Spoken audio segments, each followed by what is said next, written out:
This debate will come to order. The resolution before us today is be it resolved that cell phone use by pedestrians be banned. Tae-jun will represent the affirmative side of this debate, and Ella-jin will represent the negative side. On behalf of YSI Academy, I would like to express a sincere welcome to everybody, and I now call upon Tae-jun to introduce the affirmative side. In October 2014, a 16-year-old teenage girl was killed in a train accident. Her name was Tiffany Williams. Tiffany was wearing headphones and was texting her friends and did not see the train coming. This tragic event would not have happened if there was a ban on using cell phone while walking. Good afternoon, Mr. Moderator, honorable judges, my worthy opponent, and ladies and gentlemen.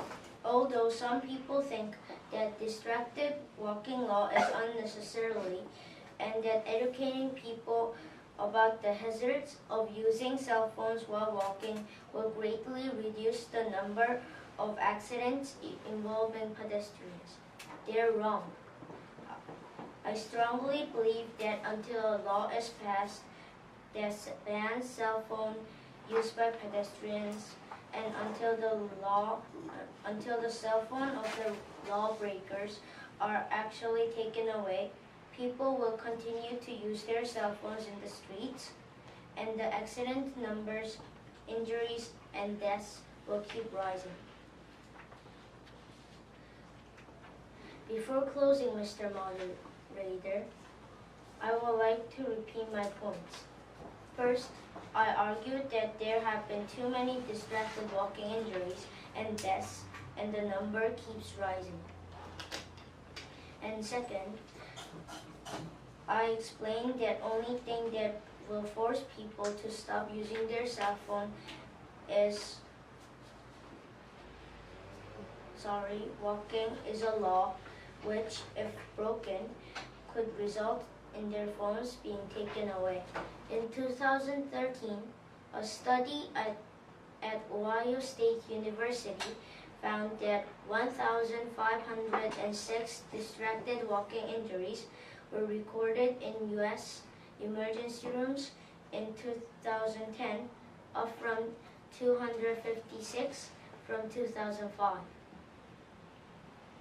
In Florida, a teenage boy died from injuries received when he stepped into path of oncoming cars as he crossed a busy street while texting.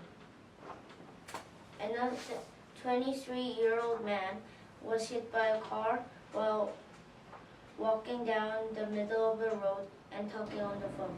I now call upon Ella-jin, the negative speaker, to give her rebuttal and introduce the negative case. Good afternoon, Mr. Moderator, honorable judges, my worthy opponents, and ladies and gentlemen. Although I agree with the affirmative speaker that distracted walking is becoming a very serious problem, I do not agree with this solution to the problem.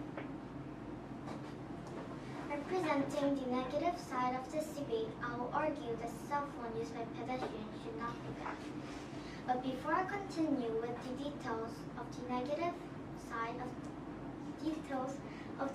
case, I will do my rebuttal.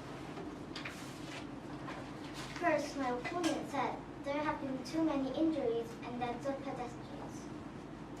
But I say if government educates people about the danger of distracted walkers and parents teach the kids, the number of accidents and deaths will go down. Second, my opponent said trying to educate people about the dangers of using cell phones while walking will not help, and that a law is the only way to solve the problem. But I think if the government makes the laws for everything, our country might become a totalitarian state, and citizens wouldn't like it. Third, my opponent said that the use of cell phones by pedestrians should be banned because it is such a serious problem. But I say it will be unfair to most pedestrians who make sensible decisions banning the use of cell phones by pedestrians. Government could educate people about the dangers of using cell phones by pedestrians while walking, especially on busy streets. It could, for example, introduce a street smart program in school, which would teach young kids about the real risk associated with walking while using their cell phones, and also remind them to always look up and check both ways, while suggesting Canada to become a totalitarian state. Does he think that every problem to the solution is to create a new law? I do not. Most people make sensible decisions while walking on the streets. But just because some people make bad choices and walk across the streets while talking or texting on their phone, does this mean that all pedestrians should be banned from using their cell phones? And what's next? If someone falls and hurts himself while skateboarding, should everyone be banned from using their skateboards? The affirmative speaker's solution is clearly excessive. Before closing, Mr. Moderator, I will repeat my point.